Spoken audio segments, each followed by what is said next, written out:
Come in.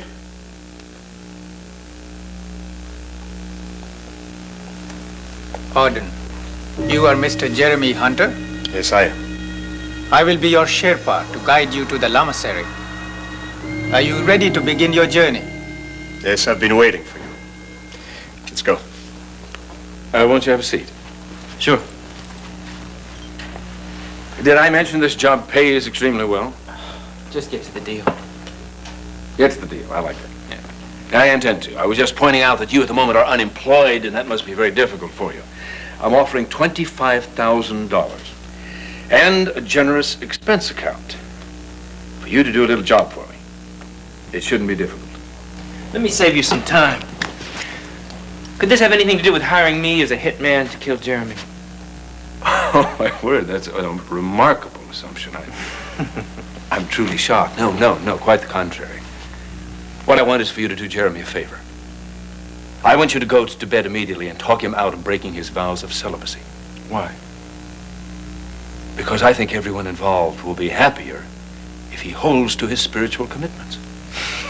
Bull, you just want to keep Erica away from Jeremy. Yes, I'm doing this for Jeremy. Neither of you know Erica the way I do. She is fickle and shallow. She'll never make him happy. You come to the wrong guy. Look, I never understood this vow thing, but hey, it served a good purpose, right? Really? What is that? It led him to Erica. I mean, that guy in Tibet sent him over here to protect her, and along the way they fell in love. Erica doesn't know the meaning of the word love. Well, not with you, no, but she found it with Jeremy. And I'd be the last person alive to come between them. Oh, that's very touching. I like that. Is that a bargaining maneuver? Shall we renegotiate your fee? There's not enough money in the world.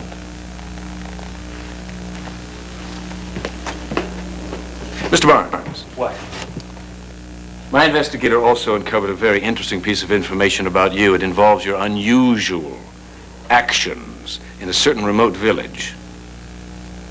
I have a couple of very important American politicians who'd love to get hold of it. Of course, it might have some very negative repercussions for you. Now, what do you say? Do I release it, or do you cooperate? I was hoping it'd be okay. I was thinking about you. I just thought I'd see how you were. I appreciate that. I'm feeling fine physically. Just a mess upstairs still. But you know, Monique, I really think I'm getting close to remembering everything. I keep seeing these faces that are so familiar. I just can't quite put a name to them. Kind of like being in a dream I can't quite wake up from. But that means it's starting to come back. I'm sure it's only temporary now. But do you know what Dr. Gould told me, Monique? He told me that I've lost 6 years of my life. 6 whole years. I don't know what I could have done in 6 years. I might have gone to school or traveled. I might have even fallen in love with someone who's waiting for me right now. Well, but when you have these thoughts, does any face come to you? Do you remember any name? I do. I do remember a name that keeps coming to me. It's Bobby? But I don't have a face with the name. Bobby. Uh-huh. Oh, it sounds like a little child's name. And I don't know any children, any boys named Bobby. I don't know. It's so frustrating. I know it must be, but please don't get upset about it.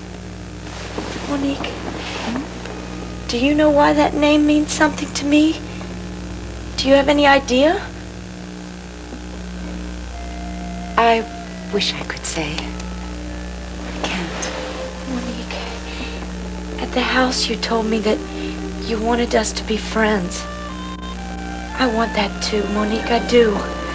And I'm asking for your help now. Please, please help me remember. Tell me if you know. I wish I could. Oh, I don't want you to be so upset. Oh, Nina, Oh, I'm sorry. Oh, no, it's all right, Dr. Warner. Please, come in. I really just called to see how Nina's doing. I'm glad you're here, Dr. Warner. I want to talk to you. Okay, what's on your mind? I want to go home now. Well, I'm busy. Yes, I'll read it as soon as possible. And listen, Ed, don't do anything about dynamic research until I talk to you, all right?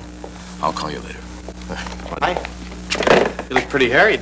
Well, I'm up to my eyeballs in problems at Cortland Computers. I tell you, it's something, I don't know if I can cope with it, what with Nina's illness. Dad, listen, you know I've been taking computer classes over at the university, right? Mm-hmm. Well, I'm hooked.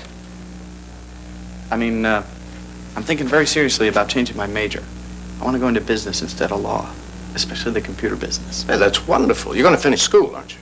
Oh, yeah. Good. Yeah, of course. I wouldn't think about dropping out. I just thought maybe part-time I might be able to work a little bit over at the company. Hey, that's the best news I've heard in weeks. I mean, I realize I'd have to start at the bottom, right? Yeah. But who knows? I'd learn as fast as I could. Maybe I can help you out one of these days. What do you think? Well, I'm very touched that you want to help me. I'll set it up today. Thanks. Thank you.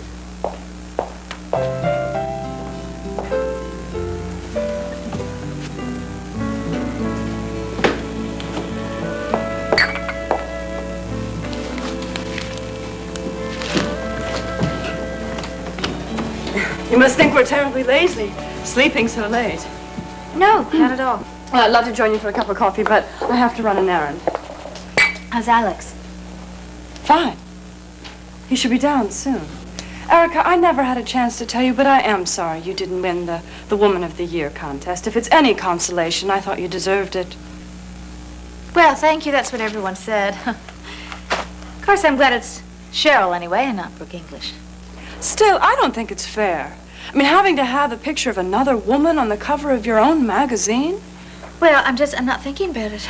That's probably a good idea. Well, anyway, if you did have to lose, I'm just glad Alex was there to support you. Oh, so am I. I can't tell you how wonderful he was to me. I mean, I don't think I could have gotten through without Alex. He's a very caring man, underneath that gruff exterior. Oh, yes, I'm finding that out. Oh, and I would like you to know that, I did not allow him to tax himself. I mean, we just went to the party, and after the party, we went directly to my apartment. He got a good night's rest. Well, I do appreciate your taking such good care of him. I better run.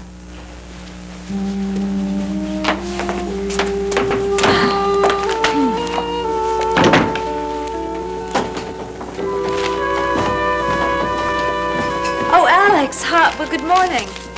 Morning. Did you rest well? As always. Did Natalie leave already? Yes, she just left. She's back. I guess she forgot her keys. I'll let her in. Oh, Erica. Oh, Larry, good morning. I'm so glad you're home. Something I really got to tell you. Nina, you just underwent surgery. You're not physically ready to leave the hospital. Dr. Warner, I feel fine, and I can recover just as well at home. Besides, no one here is helping me with my real problem. Nina, I promise you, help will come in time. I don't understand why someone can't just tell me what happened to me in the last 6 years. Wouldn't that help me remember? Nina, it doesn't work that way. You have to remember it yourself. Look, I also want to remind you, you are recovering from an operation. Please, lie back. Try to get some rest. I'll come back later, okay? Yes, I'll go too. But I'll be back to visit you again. Thank you, Monique. You don't have to bother coming by here. I'll just see you at home, all right? Bye.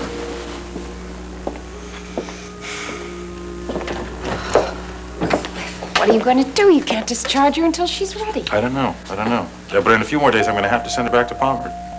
Damn. All right, it's all right. I'll do whatever I can to keep him from interfering with You her. know how devious he is. Besides, while I've got her here, I can visit her, I can talk to her, I still think I can reach her. Isn't there something, medically, something you could think of that would keep her here? I don't know. Maybe I could keep her here as a psychiatric patient. I don't know. Come on. Yeah. Lunchtime. I took this from the nurse's aide to check out myself. Miss Enright, you can check it or do whatever you like, but I'm not hungry, really. But they told me you didn't even touch your breakfast. This simply won't do. You must try and eat something. But I'm not hungry. Please, just take it away. No. Now, I shouldn't have to explain to you, Mrs. Warner, that you're a diabetic, and you know very well how... What did you call me? I didn't call you anything. Yes, you did. You called me Mrs. Warner. Yes, ma'am. I'm as full as a horse, too.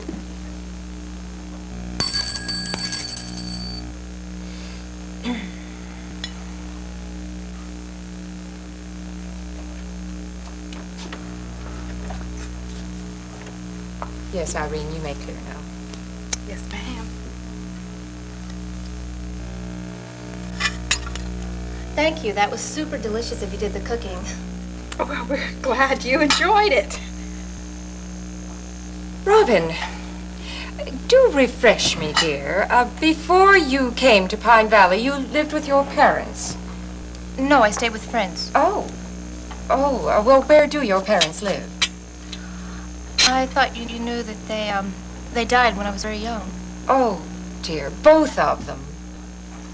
Robin, tell me, when do you and Myrtle plan to redecorate? Right after Christmas. That's very sad, Robin, dear. Were you adopted? No, ma'am. Well, who raised you then? Relatives, perhaps? No, I was raised in foster homes. You mean more than one? Oh, look, isn't this pretty? Mother, I must say, you really shouldn't have gone to so much trouble. No trouble at all, darling, as long as Robin is enjoying herself. Oh, it's unreal. I thought we were all through.